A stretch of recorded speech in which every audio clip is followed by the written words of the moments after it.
Ya, Assalamualaikum warahmatullahi wabarakatuh. Selamat malam seluruh rekan-rekan mahasiswa dan juga selamat malam kepada Ibu Nova Mardiana selaku dosen pengampu pada mata kuliah ini.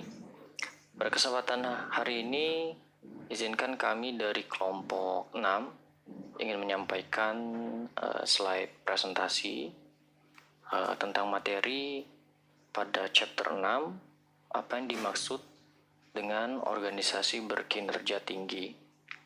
Ya, dalam hal ini kelompok kami terdiri dari yang pertama adalah ada Muhammad Nagih, kemudian Reza Hardiatama, ketiga Syarif Setio, dan saya sendiri Rofi Zunizar. Ya, pada slide selanjutnya di sini kami akan menyampaikan 4 poin yang dimana materi ini kami rangkum beberapa poin. Yang pertama yaitu karakteristik inti dari organisasi berkinerja tinggi. Jadi pada dasarnya pada poin 1 ini membahas tentang karakteristik inti bagaimana sebuah organisasi itu mampu dinilai berkinerja tinggi. Kemudian yang kedua, apa yang dilakukan organisasi berkinerja tinggi? Ini lebih kepada langkah-langkah ataupun mungkin mekanisme atau skema perusahaan tersebut atau sebuah organisasi apabila memang dinilai sudah berkinerja tinggi, apa yang dilakukan seperti itu. Kemudian mengapa organisasi atau yang ketiga, mengapa organisasi gagal mempertahankan kinerja yang tinggi? Ini lebih kepada salah satu upaya dari sebuah organisasi gitu kan, ingin memperoleh kinerja tinggi namun memiliki kendala-kendala yang membuat organisasi tersebut tidak mampu mempertahankan kinerjanya. Yang poin terakhir itu keempat, yaitu organisasi berkinerja tinggi adalah tempat yang bagus untuk bekerja. Artinya di sini sebuah organisasi yang dinilai berkinerja tinggi sudah memiliki satu poin yang cukup menarik bagi para pekerja khususnya.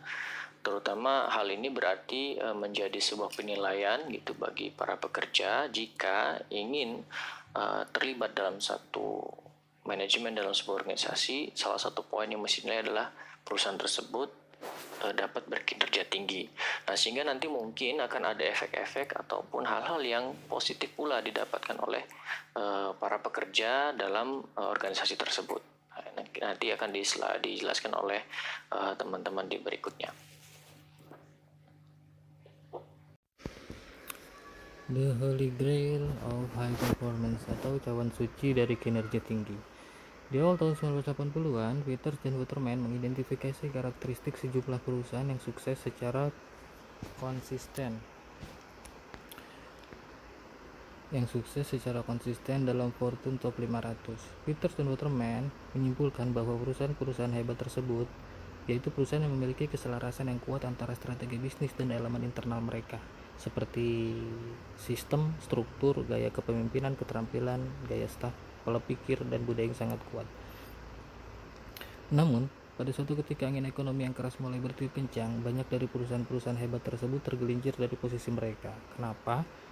Seringkali disebabkan karena mereka tampak acuh tak acuh terhadap perubahan kebutuhan pelanggan, terlalu fokus secara internal, atau berpegang pada keyakinan bahwa formula sukses dari masa lalu akan bekerja di masa depan. Nah, untuk dapat bertahan, suatu organisasi selain harus memiliki kualitas seperti yang disebutkan tadi, sistem, struktur, gaya kepemimpinan, dan lain-lain, juga harus diimbangi dengan inovasi yang berkelanjutan. 4 tahapan pengembangan organisasi. Menurut Harung Dandal tahun 1995, terdapat 4 tahapan pengembangan organisasi yang mengarah pada terobosan, perbaikan kinerja individu dan organisasi. Level pertama yaitu organisasi berorientasi pada tugas. Maksudnya di sini adalah koordinasi internal organisasi dicapai melalui perintah vertikal dan hierarki kontrol yang ekstensif. Inisiatif dan pengambilan keputusan terkonsentrasi di puncak. Jadi prioritasnya di sini adalah mengerjakan tugas untuk menyenangkan atasan daripada pelanggan. Untuk level selanjutnya itu berorientasi pada proses. Pekerjaan ini dilakukan oleh sebuah tim yang memiliki banyak keterampilan, lebih profesional dan berprioritas bukan lagi kepada untuk menyenangkan atasan, tapi prioritasnya lebih pada kinerja dan kontribusi kepada organisasi. Kemudian untuk level selanjutnya itu didorong oleh nilai atau budaya. Organisasi di sini fokus utamanya tidak lagi untuk menyenangkan atasan maupun tidak hanya untuk berkontribusi atau kinerja terhadap organisasi, namun juga harus memastikan bahwa setiap karyawan memiliki nilai dan budaya yang sehat. Di sini kita melihat ada tingkat pemberdayaan dan manajemen diri yang lebih tinggi. Prioritasnya cenderung pada saling mendukung dan melatih antar karyawan. Untuk level terakhir yaitu level berorientasi pada pengembangan. Fokus dan jenis organisasi ini adalah mewujudkan pengembangan kesadaran karyawan. Selanjutnya saya akan mempresentasikan yang telah dipresentasikan oleh saudara saya. Selanjutnya kita akan membahas tentang apa yang dilakukan organisasi berkinerja tinggi. Oke, mereka menggunakan proses praktis seperti manajemen berbasis aktivitas untuk memastikan bahwa rencana dan aktivitas mereka terus-menerus selaras dengan perubahan kebutuhan pelanggan bisnis. Yang pertama itu ada organisasi berkinerja tinggi menggunakan praktik kerja komitmen tinggi, yaitu adanya keterlibatan karyawan. Contoh praktik kerja dan keterlibatan tinggi adalah skema saran, lingkaran kualitas, kelompok, pemecahan masalah atau bentuk partisipasi karyawan lainnya dengan menghasilkan ide. Selain itu ada juga partisipasi karyawan dalam pengambilan keputusan. Nah, di sini jumlah skema keterlibatan karyawan yang tinggi cenderung melaporkan pertumbuhan produktivitas yang lebih tinggi, kesejahteraan 4, kerja yang lebih baik, dan iklim hubungan kerja yang lebih baik. Cooley et al. 1999. Yang selanjutnya ialah organisasi berkinerja tinggi bertindak di luar batas mereka. Yang pertama itu adalah batasan vertikal, batasan horizontal, batasan eksternal, dan batasan geografis. Di mana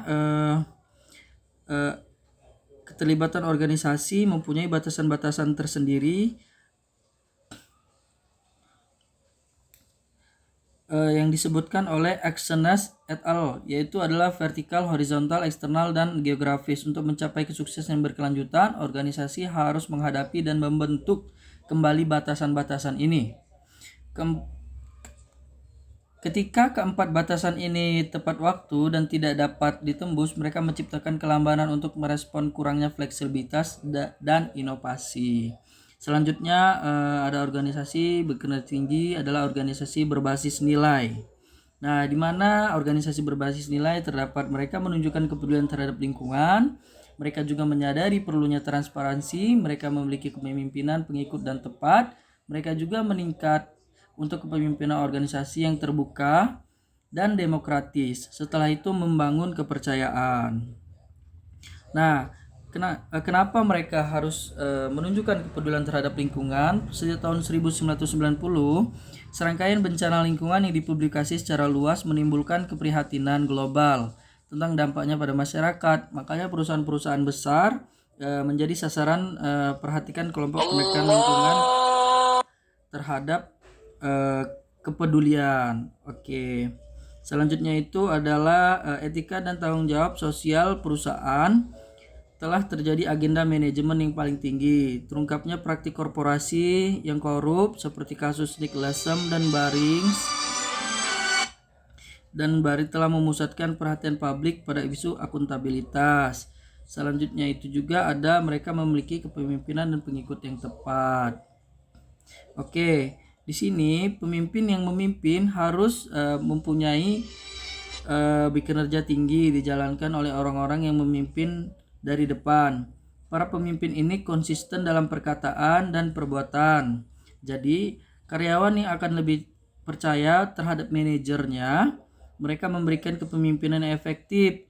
Jika mereka mengkomunikasikan pengertian yang jelas tentang arah masa depan bagi perusahaan, dan menyiarkan penjelasan yang jelas tentang pendorong perubahan yang sebenarnya. Setelah itu adalah peran yang meningkatkan kepemimpinan organisasi yang terbuka dan demokratis. Oke, di sini ialah kredibilitas seorang pemimpin dapat bergantung pada beberapa cocok kata mereka dan tindakan mereka sendiri. Nah, setelah itu adalah membangun kepercayaan. Semakin banyak survei menunjukkan bahwa kepercayaan mungkin komponen kunci dan organisasi berkinerja tinggi. Jika rekan mempercayai satu sama lain dan manajemen, mereka lebih bersedia untuk informasi mengembangkan proyek tim, bekerja lebih keras tanpa takut niat baik dan pencapaian mereka akan dimanfaatkan oleh orang lain. Seperti itu. Oke, sebelumnya Assalamualaikum warahmatullahi wabarakatuh. Perkenalkan, nama saya Sarip Setio. Saya di sini akan melanjutkan presentasi yang telah disampaikan oleh teman saya, yaitu yang ketiga di sini, mengapa organisasi gagal mempertahankan kinerja tinggi. Owen 2000 telah mengamati 3 penghalang utama untuk mempertahankan kinerja tinggi. Yang pertama yaitu strategi yang tidak tepat. Yang kedua, sistem dan proses tidak mendukung strategi. Yang ketiga, perilaku karyawan dan faktor manajemen. Yang keempat, organisasi berkinerja tinggi adalah tempat yang bagus untuk bekerja. Elemen kunci dari definisi ini menunjukkan bahwa tempat yang bagus untuk bekerja adalah di mana orang-orang yang pertama merasa terlibat. Jadi mereka merasa, oke, saya ini merasa mereka dibutuhkan gitu. Jadi terlibat di suatu perusahaan atau di suatu tempat bekerja. Yang kedua, merasa diperlengkapi untuk melakukan pekerjaan Anda. Yang ketiga, memiliki pengayaan pekerjaan. Yang keempat, apakah diberi penghargaan yang sesuai. Yang dimaksud dengan diberi penghargaan sesuai itu yaitu kita kasih reward atau dikasih gaji yang sesuai gitu. Yang selanjutnya itu dapat memajukan karir mereka. Di suatu perusahaan mereka bisa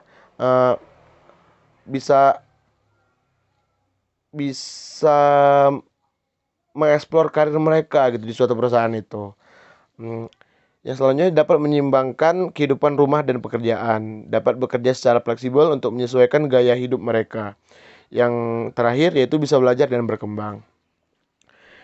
Nah, di sini kesimpulannya biasanya dibacakan oleh moderator, mungkin karena ini secara offline.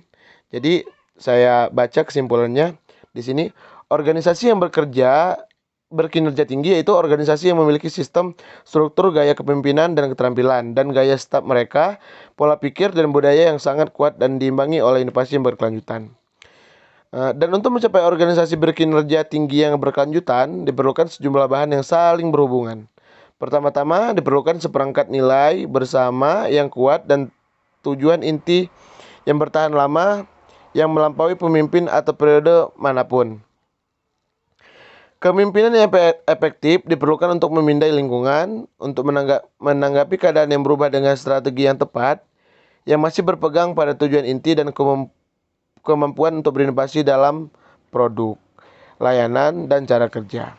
Kemudian daripada itu, organisasi harus memiliki fleksibilitas yang dibangun pada sistem, proses, dan orang-orangnya. Untuk mencapai hal tersebut, organisasi membutuhkan budaya yang menghargai karyawan serta pelanggannya dan membangun kemitraan sejati yang memungkinkan terpenuhinya kepentingan semua pihak.